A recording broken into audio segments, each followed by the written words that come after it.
Assalamualaikum warahmatullahi wabarakatuh.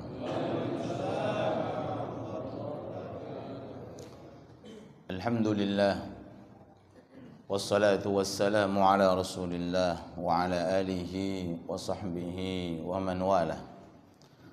Subhanaka la ilma lana illa ma 'allamtana innaka antal alimul hakim wa tub 'alaina innaka antat tawwabur rahim. Amma ba'd.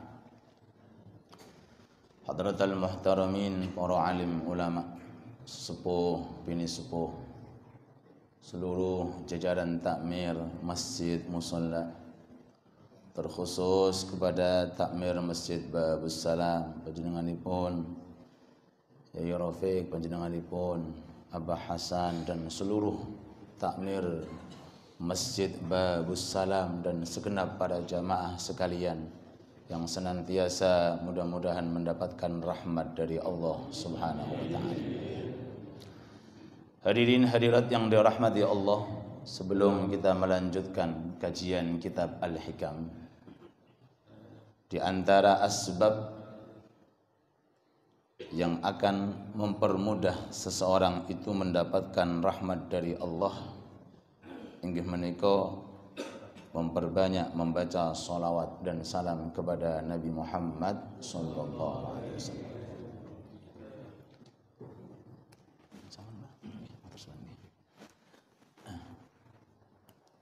Sebagaimana Nabi Muhammad alaihi salatu wassalam bersabda, "Man shalla alayya marrah sallallahu alaihi biha asyra." Man shalla alayya marratan, barang siapa yang bersolawat kepada aku sekali. Sekali saja seseorang itu membaca Allahumma salli ala sayyidina Muhammad. Sekali saja. Karena kemuliaan Rasulullah yang kita agungkan, karena kualitas solawat sebagai jenis ibadah yang mulia, sallallahu alaihi biha asyara, Allah Ta'ala mengganjar orang tersebut barokai sekali solawat diganjar 10 solawat dari Allah. Alhamdulillah, 1 kali dari kita, dari Allah 10. Masya Allah. Nah, solawat itu kalau datangnya dari Allah, artinya Allah bersolawat kepada fulan bin fulan, itu artinya Allah Ta'ala mendatangkan rahmat. Jadi bagi siapa yang bersolawat sekali kepada Rasulullah, maka Allah Ta'ala memberikan solawat 10 kali, artinya 10 rahmat. 10 apa? Rahmat. Itu baru sekali. Kalau 10 kali kita bersolawat, Allahumma salli ala sayyidina Muhammad, maka Allah Ta'ala mendatangkan untuknya dari 10 ini solawat 100. Jadi yang tadi sekali solawat dari Allah 10 kali rahmat, kalau 10 berarti 100 rahmat. Barang siapa yang bersolawat kepada Rasul 100, Allahumma salli ala sayyidina Muhammad, maka Allah Ta'ala mendatangkan untuknya 1000 solawat, artinya 1000 rahmat. Allahu Akbar. Nah, para ulama itu mengatakan, 1 solawat, 1 tok niki solawat, itu kalau datangnya dari Allah, bukan 2 loh, bukan 3, bukan 10, 1 tok niki sholawat, tapi yang datangnya dari Allah lebih gede timbangannya dari semua amalan penduduk langit dan bumi. Paham? Understand? Yes. Saya bukan ngantuk nih. Masuk baru kayak sholat kok saya tuntak itu nih. 1 sholawat artinya 1 rahmat yang didatangkan oleh Allah Ta'ala, sebab barokah sholawat jenengan niki itu kalau seandainya ditimbang niki kata ulama dalam 1 piringan dan amaliyah malaikat, amaliyah para makhluk seluruh dunia mulai Nabi Adam sampai manusia terakhir, sholatnya, puasanya, Quran, ibadah, semuanya ditimbang. 1 sholawat dari Allah ngungkuli semua amalan-amalan tersebut para rawuh. Kok sakit? Kok bisa Ustaz? Ngeten alasannya. 1 sholawat itu yang datang dari Allah atas kekuatan Allah. Oke? Sedangkan amal taat ibadah yang dilakukan oleh penduduk langit, penduduk bumi itu atas kekuatan mereka makhluk. Apakah ada perbandingan antara kekuatan Sang Khalik dengan kekuatan makhluk? Nggak bisa dibandingkan. Allahumma sholli ala Muhammad. Nggak bisa dibandingkan. Wong ibadahnya makhluk, taatnya makhluk, itu datangnya dari Allah. Nggak bisa dibandingkan. Maka oleh sebab itu rugi dan rugi bagi orang diakui sebagai umatnya Nabi Muhammad sallallahu alaihi wasallam kemudian tidak cinta terhadap salawat kepada Nabi Muhammad sallallahu alaihi wasallam. Mudah-mudahan melalui acara rutinitas di Masjid Babus Salam ini Allah Subhanahu wa taala mendatangkan rahmat untuk kita, dan mudah-mudahan berkah salawat semua hajat-hajat kita dikabulkan dan semua harapan-harapan kita dikabulkan oleh Allah. Amin amin ya rabbal alamin. 5 menit saya tutup tentang fadilah ini karena pentingnya salawat. Al-Imam Sufyan Ats-Tsauri niku salah satu ulama top. Sinten Bah? Imam Sufyan Ats-Tsauri. Niku pernah beliau itu haji. Ketika sedang tawaf, ada seseorang itu ketika tawaf wiridane cuma sholawat. Putaran pertama sampai ke-7 yang dibaca cuma sholawat aja, nggak ada ibadah lain. Quran nggih mboten, zikir nggih mboten, doa nggih mboten. Wiridane napa? Sallallahu sholli ala Muhammad terus. Setelah selesai tawaf si fulan tersebut didatangi oleh Imam Sufyan Ats-Tsauri. Dan fulan ini yang tawaf nggak tahu siapa itu Imam Sufyan Ats-Tsauri dari wujudnya, tapi dengar namanya. Dengar namanya, cuma nggak pernah ketemu. Lalu ditanya, "Hei fulan, dari tadi saya melihat Anda ketika tawaf sampai 7 putaran, kok ndak ada ibadah dari lisan Anda kecuali nopo? Sholawat. Memangnya ada apa sholawat?" Si fulan tersebut mengatakan, rahasia. Napa? Rahasia. Tolong tunjukkan kepada aku, kata Imam Sufyan Ats-Tsauri. Anda siapa? Belum tahu. Aku adalah Sufyan Ats-Tsauri. Heran. Nek jenengan niki Sufyan Ats-Tsauri kula paringi pirsa supaya jenengan sampaikan kepada umat. Allahumma shalli ala Muhammad. Tadi dirahasiakan, rahasia. Bahasa Jawa ni wani piro. Rahasia. Tapi karena setelah kenalan dan ditunjukkan namanya, orang ini berkeinginan disampaikan kepada imam ini supaya imam ini menyampaikan kepada umat. Duduk lalu cerita, dulu saya sempat haji dengan bapak saya. Persis seperti ini. Di tengah-tengah haji karena mungkin keletihan atau kecapean, bapak saya meninggal dunia. belum sempat selesai haji. Anehnya ini, seketika itu mukanya bapakku berubah menjadi hitam. Saking malu saya ini supaya tidak dilihat oleh orang, akhirnya saya tutupi selendangku. Karena mukanya hitam. Gak lama kemudian Allah Ta'ala mendatangkan aku sifat ngantuk, aku tidur. Dalam tidurku aku mimpi seakan-akan ada orang yang ganteng, yang bagus, yang harum, Masya Allah, menyamperi orang tuaku, lalu membuka tutup mukanya dan mengusap dengan tangannya. Seketika itu mukanya berubah menjadi putih. Sallu ala Nabi Muhammad. Dalam mimpiku ini saya bertanya, hei fulan, belum tahu. Hei fulan, siapa anda? Apa hubungan anda dengan jenazahnya bapakku ini? Orang tersebut mengatakan, aku adalah nabimu Nabi Muhammad sallallahu alaihi wasallam. Aku adalah Rasulullah. Dan cerita ini bukan satu, bukan dua, bukan tiga, puluhan, ratusan, bahkan ribuan cerita semacam ini. Man ra'ani fil manam fasayarani fil qadha. Jadi mimpi ketemu Nabi niku wonten dalile. Man ra'ani fil manam, barang siapa yang melihatku dalam mimpi. Berarti mimpi ketemu Nabi sebelum Rasulullah meninggal dunia itu sudah disabdakan dalam hadisnya. Mudah-mudahan kita berharap, mudah-mudahan dalam mimpi kita ketemu Nabi Muhammad sallallahu alaihi wasallam. Lalu Rasulullah menjawab, hei fulan, bener bapakmu ini zalim. Selama di dunia melakukan hal-hal yang kurang berkenan menurut agama. Cuma lesanya nggak pernah putus sholawat. Masya Allah.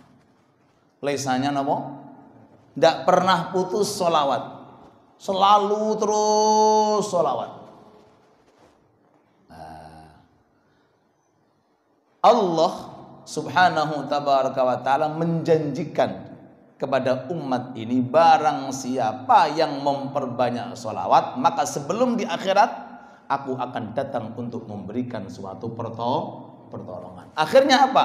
Bangun dari tidurnya, disingkap niki, tutup mukanya, betul seperti kejadian ketika tidur mimpi, yaitu wajahnya berubah menjadi putih. Baru kayak apa Pak? Sholawat. Monggo. Mungkin maaf ekonomi lagi lemah, gebut sholawat. Napa? Genjot sholawat. Toko ora laku-laku, genjot sholawat. Anak muda rapayu rabi, adanya genjot sholawat, dan lain seterusnya. Mudah-mudahan berkah sholawat kita semuanya dirahmati oleh Allah. Amin ya rabbal alamin. Pun mari kita masuk dalam kajian kita kitab Al-Hikam. Mudah-mudahan diberkahi oleh Allah, dan mudah-mudahan rezeki kita diberkahi oleh Allah, dan umur kita diberkahi oleh Allah. Amin amin ya rabbal alamin. Bismillahirrahmanirrahim. La tatlub minhu an yukhrijaka min halatin liyasta'malaka fima siwaha walau aradaka lasta'malaka min ghairi ikhraj. Artinya, janganlah kamu menuntut Allah untuk merubah nasibmu. Kesimpulannya ngoten. Janganlah kamu ini menuntut Allah untuk mengeluarkan kamu dari satu keadaan menuju keadaan yang lain. Kalau Allah Ta'ala berkehendak, akan dikeluarkan walaupun kamu tidak meminta dan tidak menuntut. Paham Pak? La tatlub minhu an yukhrijaka, jangan menuntut. La tatlub, jangan menuntut Allah an yukhrijaka, untuk mengeluarkan kamu min halatin, dari keadaan kamu saat ini, untuk berpindah pada keadaan yang lain. Jangan. Walau aradaka, jikalau Allah Ta'ala menghendaki, enggak perlu kita minta, kita akan dipindah oleh Allah. Allahumma shalli ala Muhammad. Hikmah ini memberikan kepada kita pengertian bahwa seorang hamba tidak berhak untuk mengatur. Seorang hamba tidak berhak untuk mengatur. Yang berhak mengatur itu Allah Subhanahu wa ta'ala. Seorang hamba tugasnya hanya menyikapi keadaan saat ini, yaitu dengan ikhtiar. Dengan apa? Tapi bukan menentu.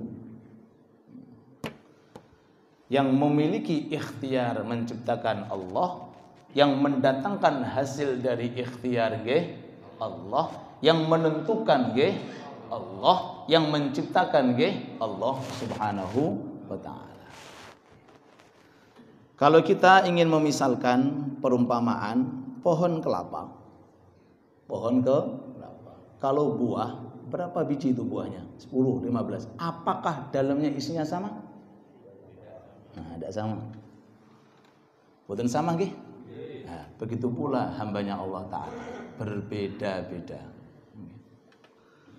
Malih Fulan bin Fulan nggak ada anak pinter nih, 14. Kayak sing ngomong, dulure 14. Nggih. Apakah 14 itu semuanya sama? Tidak sama, beda-beda. Nah, yang membuat beda-beda niki sinten, Pak? Allah. Nggih. Malih sing lebih jelas di GKB niki. Apakah semuanya sama? Tidak sama. Ada yang jadi petani, ada yang jadi polisi, Masya Allah. Ada yang jadi TNI, loh. Sing rumangsa polisi senyum nih. Ada yang jadi saudagar, ada. Ono sing dadi ustaz, betul? Beda-beda. Nek kabeh jadi ustaz sapa sing ngaji? Ya ta? Lho nggih. Wa hakadha Allah Subhanahu wa ta'ala menentukan makhluknya dengan keadaan yang berbeda-beda. Semuanya kalau disikapi dengan hikmah pasti bisa menguntungkan dunia dan akhirat. Kalau di dalam ilmu dalam pembahasan hikmah setelahnya namanya maqamul basat dengan maqamul qabd.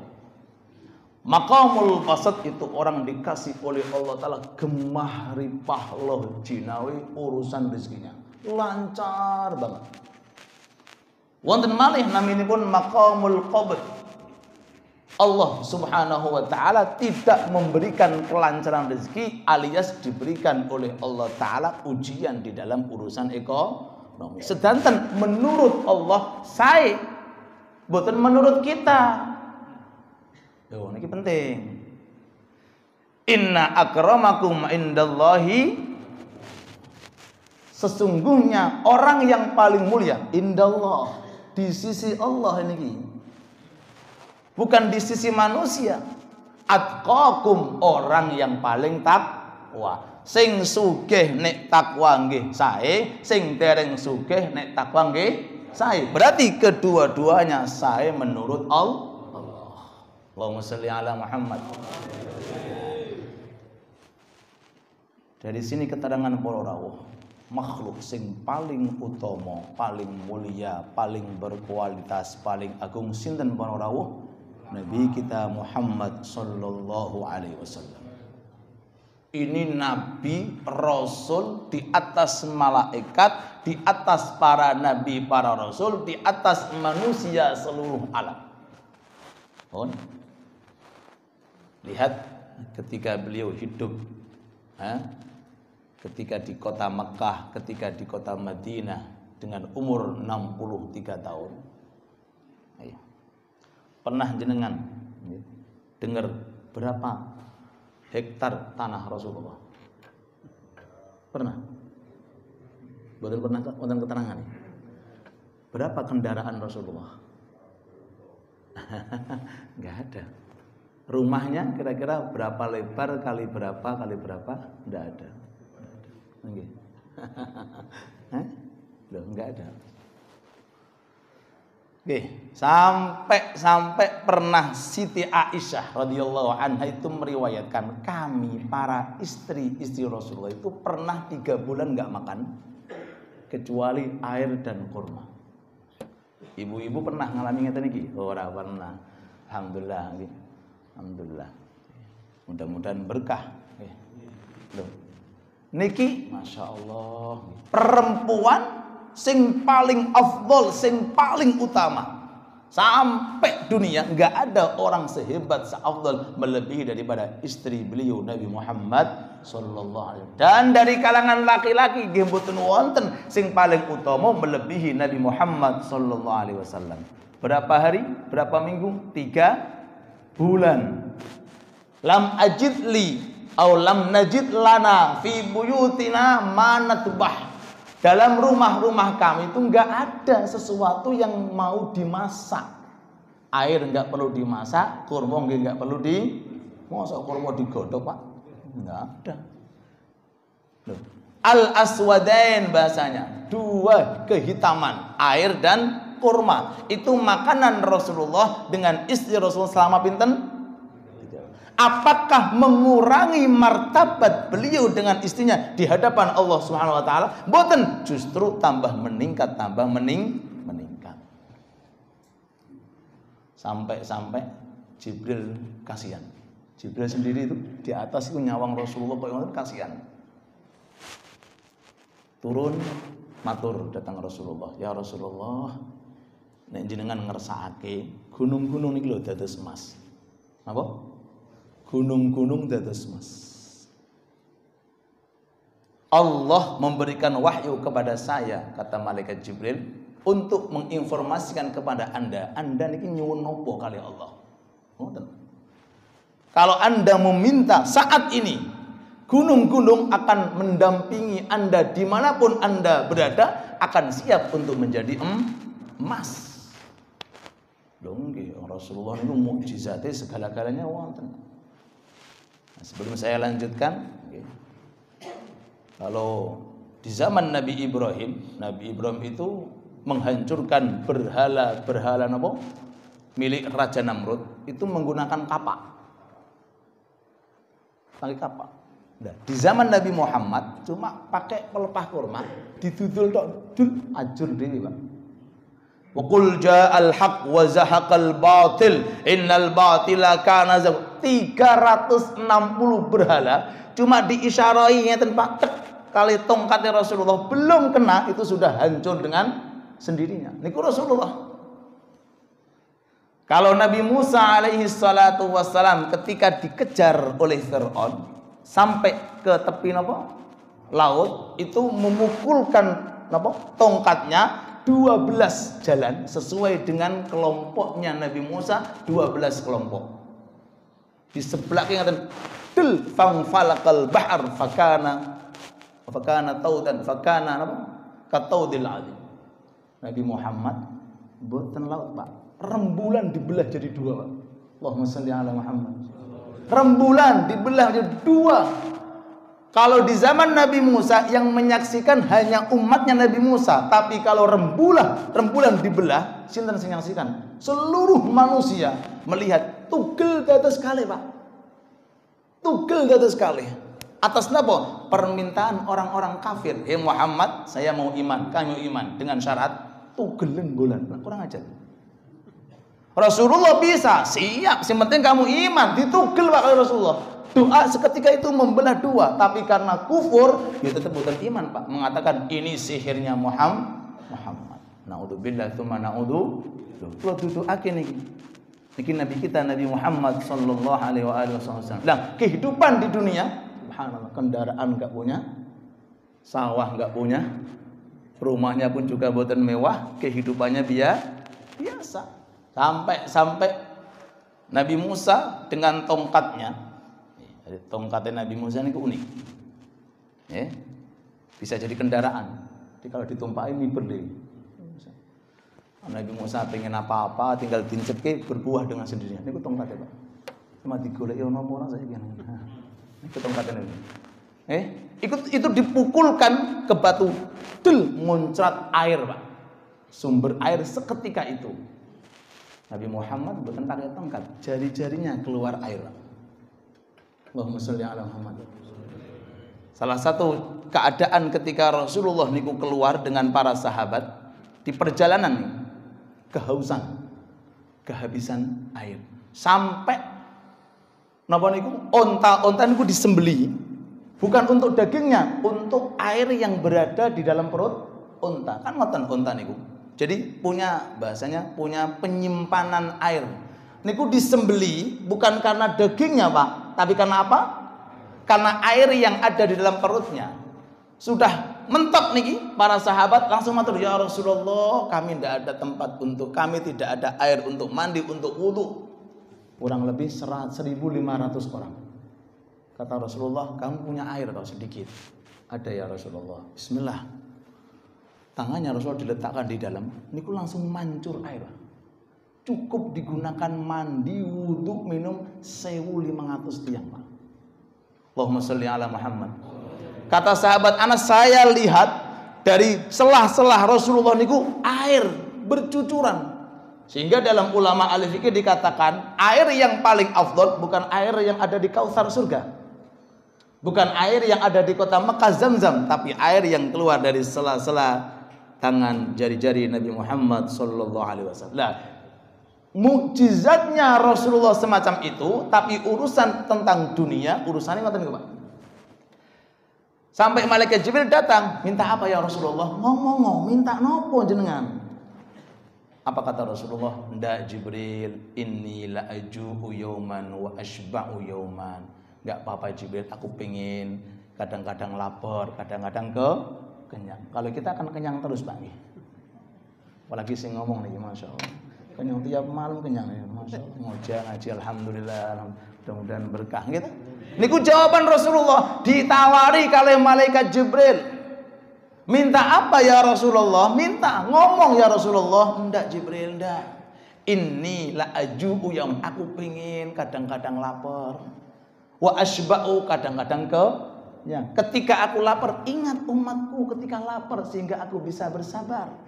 Ketika aku kenyang, aku ingat umatku yang punya uang sehingga aku bisa syukur. Loh, keadaan Rasulullah sudah menjadi nabi, sudah menjadi rasul, sudah menjadi orang mulia, tapi urusan dunia semacam ini. Allahumma sholli ala Muhammad.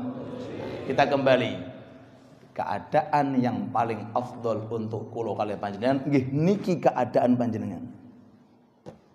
Jangan menuntut lebih. Selama keadaan ini sesuai dengan agama Allah. Dikasih oleh Allah Ta'ala uang, alhamdulillah, dengan uang ini jenengan bisa syukur kepada Allah. Niku keadaan sing paling saya pun. Ketika seseorang berada di dalam keadaan kurang seandainya, serba kekurangan, tetapi sesuai dengan syariat, nggih menika sabar dan tidak mengeluh, maka itu keadaan paling afdal menurut Allah Subhanahu wa Ta'ala. Kalau seseorang itu sudah menyikapi hal semacam ini, baik dalam kondisi dia ada ataupun tidak ada, itu sudah menunjukkan kemuliaan orang tersebut di hadapan Allah Subhanahu wa Ta'ala. Maka oleh sebab itu, sebelum pertanyaan saya buka, Nabi Agung Muhammad alaihi salatu wassalam, Allahumma salli ala Muhammad, bersabda, Unduru ila man huwa asfala minkum wala tanzuru ila man huwa fawqakum fahuwa ajdaru alla tajdaru ni'mata rabbikum. Hei umatku, urusan dunia jangan lihat yang di atas. Ceblok. Napa? Ceblok. Urusan dunia lihatlah orang yang di bawah. Jangan lihat yang di atas supaya kamu tidak kufur nikmat. Orang bisa berjalan, lihat sinten Pak? Lihat sing tidak bisa berjalan. Jangan yang lihat orang pakai kendaraan, ceblok. Wah, ngoten. Nggih. Nggih. Loh niku. Orang yang dikasih oleh Allah Ta'ala kecukupan ekonomi, maaf seandainya penghasilan tiap hari 1M, Masya Allah. Wonten ta niki? Angkat tangan. Amin Allahumma. Insyaallah berkah sholawat lancar sedanten amin. Seandainya penghasilannya cukup, jangan melihat penghasilan di atasnya. Apa tujuannya kata Rasulullah? Fahuwa ajdaru alla tajdaru ni'mata rabb, supaya kamu tidak kufur terhadap nikmat Allah. Urusan dunia ngoten. Tapi ini urusan akhirat, lihatlah orang di atas Anda. Ngoten.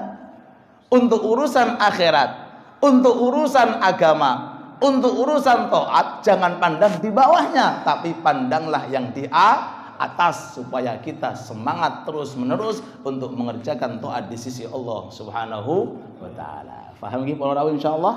Jadi yang bisa kita ambil kesimpulan adalah keadaan saat ini yang kita alami adalah keadaan yang dipilih oleh Allah. Keadaan apa? Yang dipilih oleh Allah. Dan itu yang paling afdal, yang paling bagus, yang paling mulia di hadapan Allah Subhanahu wa ta'ala. Gunakanlah porsi kita masing-masing. Maaf yang diangkat seandainya oleh Allah Subhanahu wa ta'ala jadi ustadz, nggih, gunakan keustatannya sesuai dengan agama Allah. Jangan menjual agama Allah, jangan menjual ilmunya Allah, tapi sampaikanlah ini ilmu kepada umat, karena ini adalah warisan Nabi Muhammad sallallahu alaihi wasallam. Pun itu keadaan sing paling sae. Begitu pula sebaliknya, kalau seseorang sana ditempatkan oleh Allah Ta'ala sebagai saudagar yang kaya raya, amin Allahumma, Masya Allah, usahanya lancar, rezekinya lancar, itu berarti keadaan yang paling afdal, dan itu adalah pilihan Allah. Maka bagaimana cara menyikapi? Gunakan harta tersebut ke jalan Allah. Malih wonten seandainya seseorang ditempatkan oleh Allah Subhanahu tabaraka wa taala dalam kondisi seandainya kurangnya ilmu, kurangnya di bidang apa itu namanya dunia, bagaimana cara menyikapi? Kurangnya ilmu maka mencari ilmu, kurangnya dunia maka bersabar dan bertawakal kepada Allah. Kedudukannya sama. Sing gadai ilmu, sing dereng gadai ilmu, nek napa? Husnudzon kepada Allah, berarti inilah keadaanku yang paling afdal di sisi Allah. Sama kedudukannya bagi yang punya harta atau yang belum punya harta.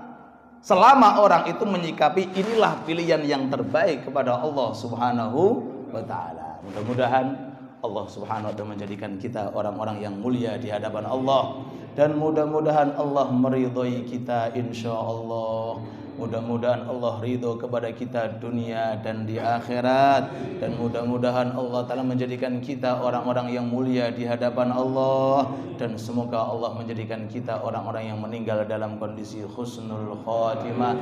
Amin amin ya rabbal alamin. Walhamdulillahi rabbil alamin. Monggo. Isyarat sambut.